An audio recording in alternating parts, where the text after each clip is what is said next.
Salam sejahtera bagi kita sekalian. Sebelum kita mendengarkan firman Tuhan, mari kita datang ke hadirat Tuhan, kita berdoa.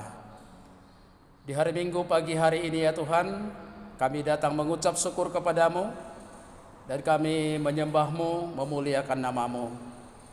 Kami datang dengan segala kehausan kami, kelaparan kami akan firman-Mu. Kami berdoa supaya Engkau berbicara bagi kami, menuntun kami, supaya kami mengerti arti penggembalaan sesungguhnya yang dikerjakan oleh Allah di dalam kehidupan kami. Berfirmanlah ya Tuhan, kami sambut kebenaran ini dalam nama Tuhan Yesus. Amin. Shalom, selamat hari Minggu bagi kita sekalian jemaat yang dikasihi Tuhan. Firman Tuhan untuk kita hari ini, kita akan baca dari kitab Yeremia pasal 23 ayat 1 hingga ayat yang ke-6. Janji tentang tunas Daud yang adil. Beginilah firman Tuhan. Celakalah para gembala yang membiarkan kambing domba gembalaanku hilang dan terserak. Demikianlah firman Tuhan. Sebab itu beginilah firman Tuhan Allah Israel terhadap para gembala yang menggembalakan bangsaku. Kamu telah membiarkan kambing dombaku terserak dan tercerai-berai, dan kamu tidak menjaganya. Maka ketahuilah, aku akan membalaskan kepadamu perbuatan-perbuatanmu yang jahat. Demikianlah firman Tuhan. Dan aku sendiri akan mengumpulkan sisa-sisa kambing dombaku dari segala negeri kemana aku mencerai-beraikan mereka. Dan aku akan membawa mereka kembali ke padang mereka. Mereka akan berkembang biak dan bertambah banyak. Aku akan mengangkat atas mereka gembala-gembala yang akan menggembalakan mereka, sehingga mereka tidak takut lagi, tidak terkejut, dan tidak hilang seekor pun. Demikianlah firman Tuhan.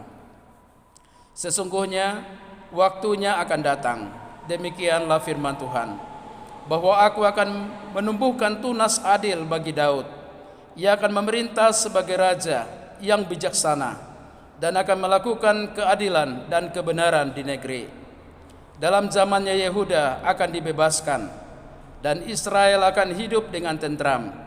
Dan inilah namanya yang diberikan orang kepadanya, Tuhan keadilan kita. Demikian jauh pembacaan firman Tuhan.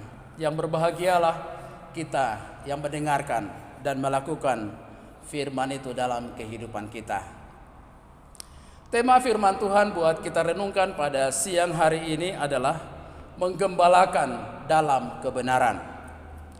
Ibu bapak saudara-saudara yang sama dikasihi Tuhan, tema ini adalah menggembalakan dalam kebenaran. Berarti ada yang menggembalakan dalam ketidakbenaran. Menggembalakan dalam kebenaran artinya melaksanakan tugas panggilan sesuai dengan firman Allah. Menggembalakan dalam kebenaran adalah seperti yang tertulis di dalam Alkitab. Salah satunya di dalam Yehezkiel 34 ayat yang ke-16 dikatakan demikian. Yang hilang akan kucari, yang tersesat akan kubawa pulang, yang luka akan kubalut, yang sakit akan kukuatkan, serta yang gemuk dan yang kuat akan kulindungi. Aku akan menggembalakan mereka sebagaimana seharusnya. Nah, ayat ini menjelaskan menggembalakan dalam kebenaran dan tugasnya seperti yang tertulis dalam Yehezkiel pasal 34 ayat yang ke-16 ini.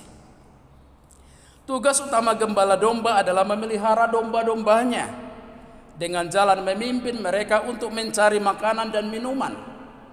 Seorang gembala juga harus menjaga serta melindungi domba-dombanya baik siang maupun malam setiap hari. Dan makanan utama yang harus disediakan oleh sang gembala ialah rumput yang hijau, yang segar, yang bergizi, dan juga air yang bersih, serta kandang yang aman dari pencuri. Domba tidak akan kecewa kepada sang gembala, karena domba merasa aman, merasa dilindungi, merasa dikuatkan, luka-lukanya diobati, dan yang tersesat dibawa pulang, yang hilang dicari, ditemukan dan bersukacita. Kemudian domba memberikan susu dan juga bulunya kepada sang gembala. Itu yang kita pahami tentang tugas seorang gembala. Penggembalaan seperti apa yang pernah saudara alami? Apakah saudara mengalami penggembalaan di gereja atau di dalam kehidupan saudara? Sesuai dengan pembacaan firman Tuhan hari ini, kita bagi dalam dua bagian besar. Yang pertama, kita akan melihat menggembalakan dalam ketidakbenaran. Dan yang kedua adalah menggembalakan dengan kebenaran. Ibu bapak saudara yang dikasihi Tuhan, kita sering mendengar tentang gembala yang baik, yang menggembalakan dalam kebenaran. Tetapi hari ini kita melihat bahwa ternyata ada gembala yang tidak baik atau gembala yang jahat. Dan apa yang dimaksud dengan gembala yang jahat ini? Maka kita melihat dalam kisah atau firman Tuhan dalam Yeremia pasal 23 ini, di mana Yeremia menubuatkan celaka dan hukuman atas pemimpin Yahudi. Siapa mereka? Yaitu para imam dan nabi palsu, di mana mereka melayani bangsa Israel sebagai umat pilihan Tuhan. Namun mereka justru melayani tidak dengan hati, dan mereka melayani hanya untuk memuaskan kepentingan mereka saja. Sehingga dijelaskan di sini bahwa Tuhan sendiri marah besar. Di ayat 1 dijelaskan, celakalah para gembala yang membiarkan kambing domba gembalaanku hilang dan terserak. Celaka. Allah tidak suka kepada para pemimpin Israel, khususnya para imam dan nabi-nabi palsu yang melayani hanya untuk kepentingan diri mereka sendiri. Di dalam kitab Yehezkiel pasal 34 ayat 1 sampai 6, di sana dijelaskan lebih rinci tentang gembala-gembala palsu itu. Mereka menggembalakan dirinya sendiri, menikmati susu dombanya, yang sakit tidak diobati, yang luka tidak dibalut, yang tersesat tidak dibawa pulang, yang hilang tidak dicari, melainkan diinjak-injak dengan kekerasan dan kekejaman. Domba-domba terserak di gunung dan tidak seorang pun memperhatikan atau mencarinya. Dan itu yang dimaksud dengan gembala-gembala jahat yang sangat tidak disukai oleh Tuhan. Di dalam ayat yang keempat dijelaskan bahwa domba-domba itu sampai-sampai mengalami ketakutan, terkejut dan terhilang dari Allah. Artinya jauh dari Allah, atau disebut dengan istilah lain tersesat. Teguran Yeremia tertuju kepada para pemimpin.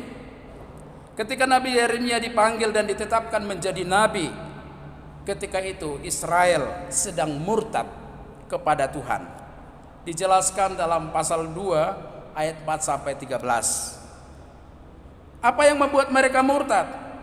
Mereka menyembah Baal.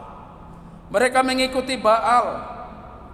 Mereka sudah melupakan semua kebaikan Tuhan dalam kehidupan mereka. Tetapi siapa yang salah? Mengapa mereka melupakan Tuhan? Itu karena para imam dan para nabi tidak menyampaikan kebenaran di tengah-tengah umat itu.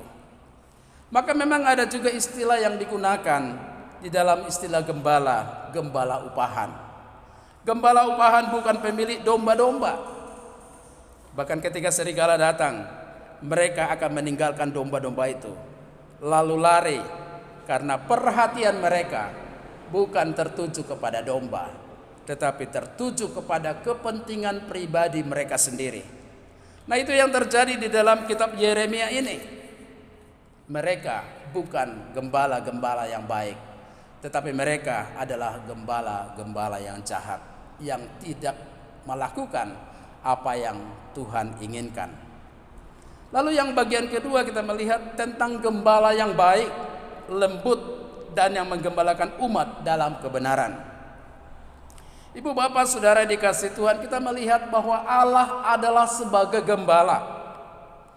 Jika kita melihat kata gembala dari sudut pandang Alkitab, maka kita akan berpikir tentang Allah sebagai gembala bagi umatnya.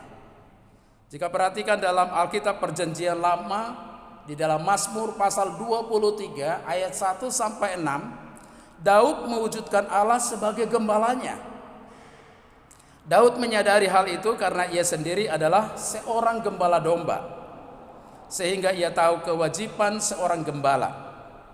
Di dalam Mazmur 100 ayat yang ketiga, Daud juga mengatakan, ketahuilah bahwa Tuhanlah Allah, dialah yang menjadikan kita, dan punya dialah kita, umatnya dan kawanan domba gembalaannya.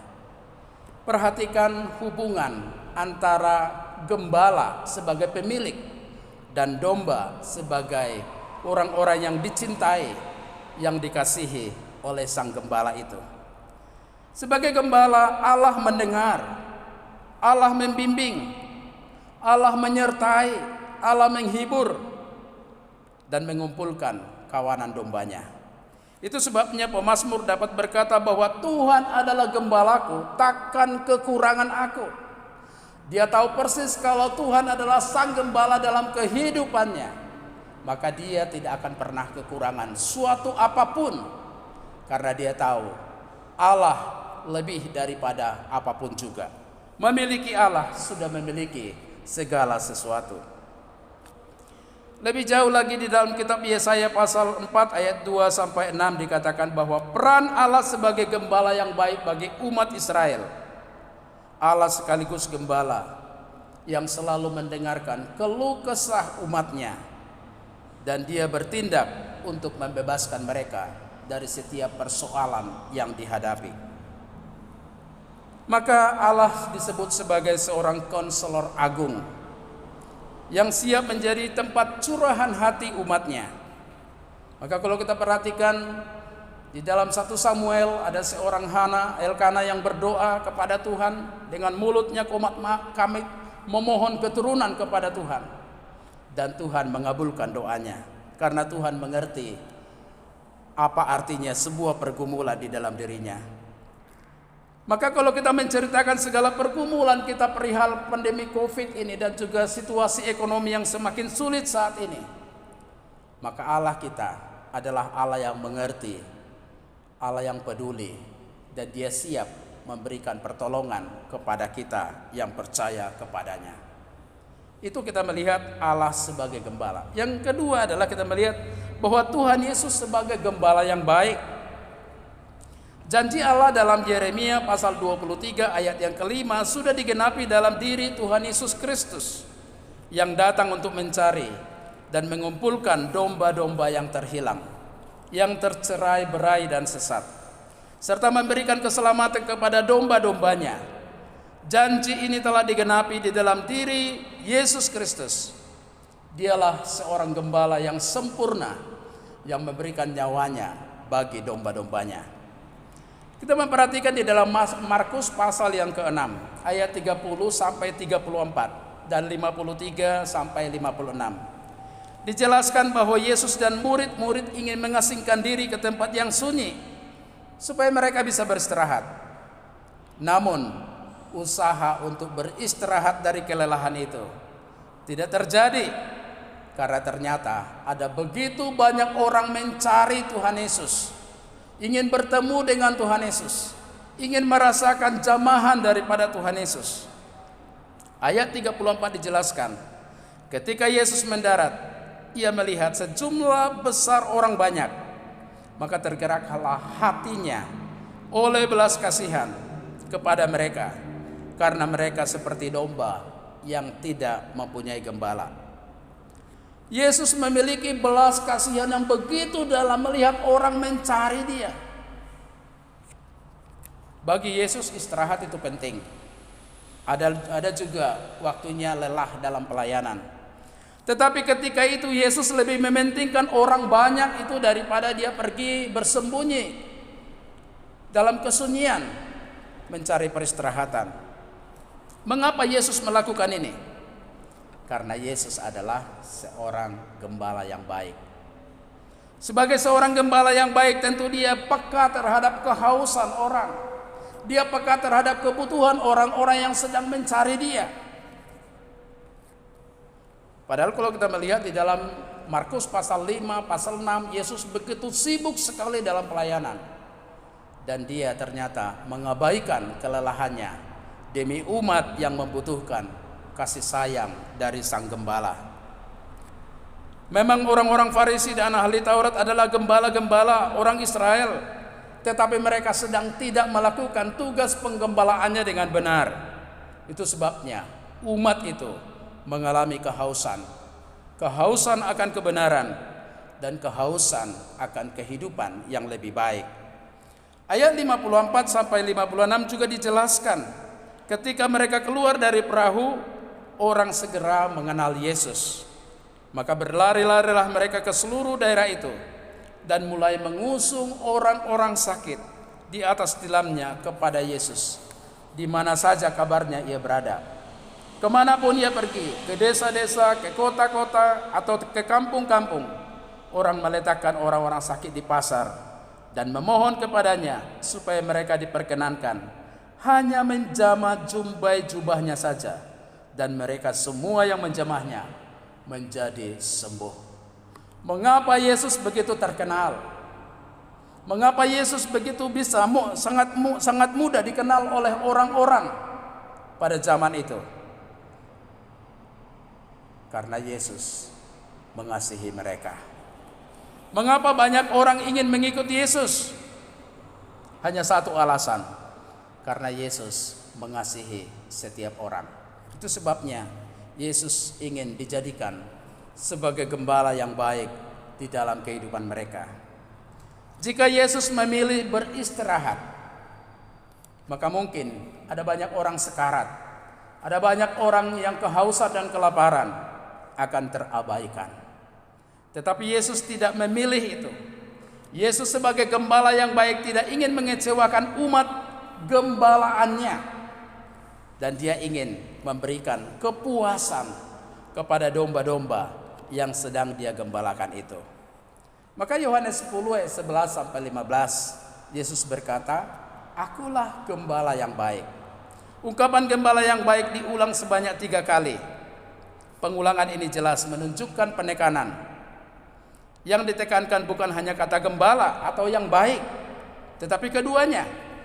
Ketika Yesus menyatakan diri sebagai gembala, ia sedang membandingkan dirinya dengan orang-orang yang bukan gembala, misalnya pencuri atau orang upahan, atau gembala asing, atau pemimpin Yahudi yang tidak melaksanakan tugasnya dengan baik. Seorang gembala yang baik ialah mereka yang penuh belas kasihan kepada domba-dombanya, kepada umatnya, atau kepada jemaatnya. Ibu bapak saudara yang dikasihi Tuhan, ada sebuah buku yang ditulis oleh William dan Charles Jekyll dalam bukunya yang berjudul Pastoral Care in Historical Perspective. Di dalam buku itu ditulis ada 4 fungsi penggembalaan. Yang pertama, penggembalahan, penyembuhan, healing. Penyembuhan adalah salah satu fungsi pastoral atau penggembalaan yang bertujuan untuk mengatasi beberapa kerusakan dengan cara mengembalikan orang itu pada suatu keutuhan dan menuntun dia ke arah yang lebih baik daripada kondisi sebelumnya. Jadi orang yang sakit perlu mengalami kesembuhan, perlu mengalami pemulihan. Yang kedua dikatakan perlu penopangan, sustaining. Penopangan berarti menolong orang yang terluka untuk bertahan dan melewati suatu keadaan yang di dalamnya pemulihan kepada kondisi semula, atau penyembuhan dari penyakitnya, atau penyakit yang sangat mungkin tipis sekali kemungkinannya untuk sembuh. Seperti orang-orang yang sakit terminal, mereka membutuhkan topangan. Mereka membutuhkan topangan doa, topangan kehadiran, topangan kata-kata yang menguatkan, sentuhan, empati, dan sebagainya. Jadi memang di dalam penggembalaan perlu ada penopangan. Yang ketiga adalah pembimbingan, guiding. Pembimbingan berarti membantu orang-orang yang kebingungan untuk menentukan pilihan-pilihan yang pasti di antara berbagai pilihan dan tindakan alternatif. Jika pilihan-pilihan demikian dipandang sebagai yang mempengaruhi keadaan jiwanya sekarang dan yang akan datang, maka memang dalam pembimbingan tidak saja kita sebagai gembala mengajar terus-menerus, Tetapi kita juga membutuhkan mereka yang dibimbing ini berbicara, menyampaikan segala keluh kesah mereka, mencurahkan isi hati mereka. Dan tugas kita tidak selalu menasihati dan memberikan ayat-ayat firman Tuhan. Itu hanya diberikan pada saat dibutuhkan. Yang keempat, dalam penggembalaan dibutuhkan pendamaian. Pendamaian berupaya membangun ulang relasi manusia dengan sesamanya dan diantara manusia dengan Allah. Terkadang kita berpikir orang yang sudah rajin ke gereja sudah pasti merasa damai dengan sesamanya dan juga dengan Tuhan. Gembala sangat perlu mengenal karakter setiap jemaat agar tahu apa yang sedang dihadapi. Terkadang jemaat hanya diam-diam saja. Kita pikir tidak ada masalah yang dihadapi, padahal dia sedang bergumul di dalam kehidupannya. Maka sangat diperlukan pendamaian. Nah, Bapak Ibu Saudara dikasihi Tuhan, pertanyaan bagi kita saat ini, siapakah sang gembala itu? Pasti di pikiran kita hanya satu, gembala itu pasti pendeta. Bapak Ibu, ada 3 gembala. Yang pertama, gereja sebagai gembala. Yesus Kristus telah menyerahkan tugas gembala atau penggembalaan itu kepada gereja. Sesudah Yesus bangkit dan menampakkan dirinya kepada murid-murid, Yesus berkata kepada Simon Petrus, "Simon anak Yohanes, apakah engkau mengasihi aku lebih daripada mereka ini?"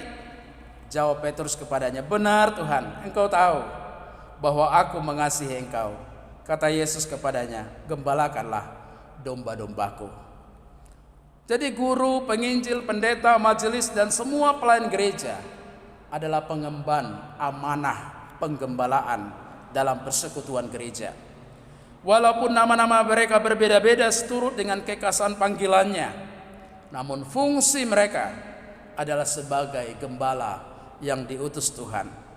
Dan jemaat harus mengalami pengalaman digembalakan seperti Mazmur 23.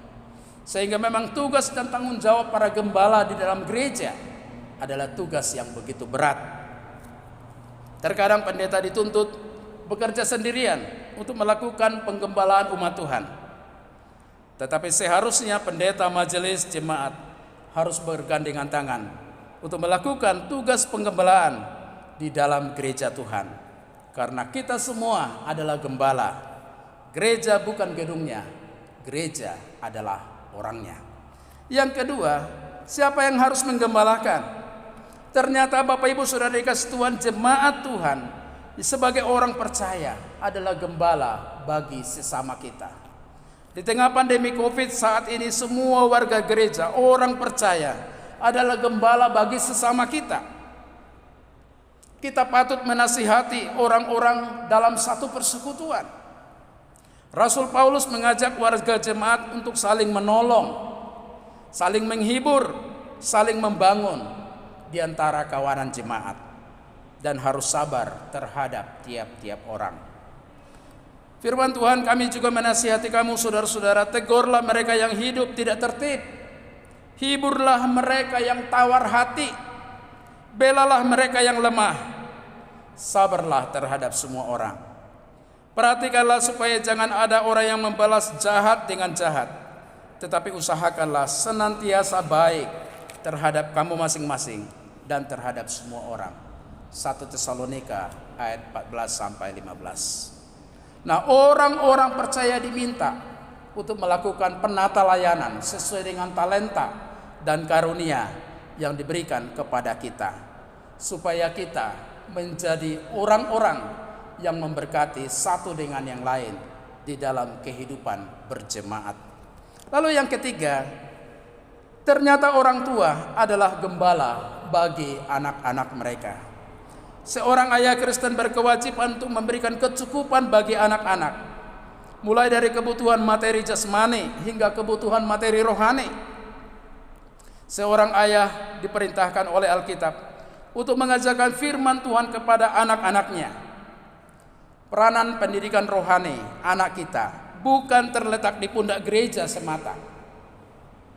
Peranan pendidikan juga bukan terletak pada guru di sekolah, tetapi juga di pundak seorang ayah dan ibu. Dengan demikian, sebagai gembala yang baik, para ayah dan ibu meluangkan waktunya untuk mengajarkan firman Tuhan kepada anak-anaknya setiap hari.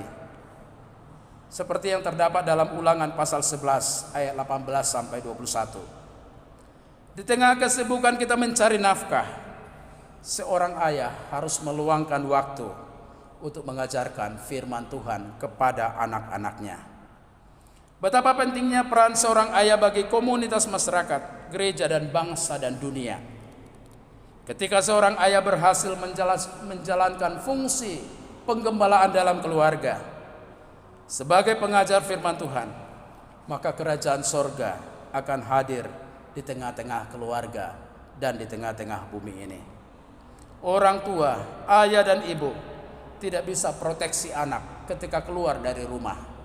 Tetapi orang tua dapat mendoakan anak-anak, memproteksi mereka dengan doa-doa mereka, sehingga anak-anak tidak menyimpang dari jalan kebenaran. Orang tua harus menggembalakan anak-anak mereka dengan baik. Seorang kakak juga adalah seorang gembala bagi adiknya. Demikian juga kita di dalam kehidupan masyarakat. Kita orang percaya diminta menjadi garam dan terang dunia untuk memberikan penggembalaan kepada masyarakat secara umum. Nikmatilah penggembalaan oleh Tuhan, penggembalaan gereja, penggembalaan dari saudara seiman, dan penggembalaan dari orang tua. Kiranya Tuhan dimuliakan. Demikianlah firman Tuhan pada siang hari ini. Kita berdoa. Terpujilah Engkau ya Tuhan yang sudah memberikan kami firman-Mu, bahwa kami semua dipanggil menjadi gembala di tengah situasi keadaan yang sulit saat ini. Engkau mau supaya kami tidak tinggal diam, tetapi kami mau memberikan pengaruh bagi dunia ini, dunia yang sedang tawar ini. Kiranya Tuhan menyertai kami, supaya kami tetap berdiri sebagai gembala-gembala di masa kini, untuk mengasihi orang-orang yang ada di sekitar kami dengan belas kasihan Tuhan Yesus Kristus. Terpujilah nama-Mu, dalam nama-Mu kami berdoa. Amin.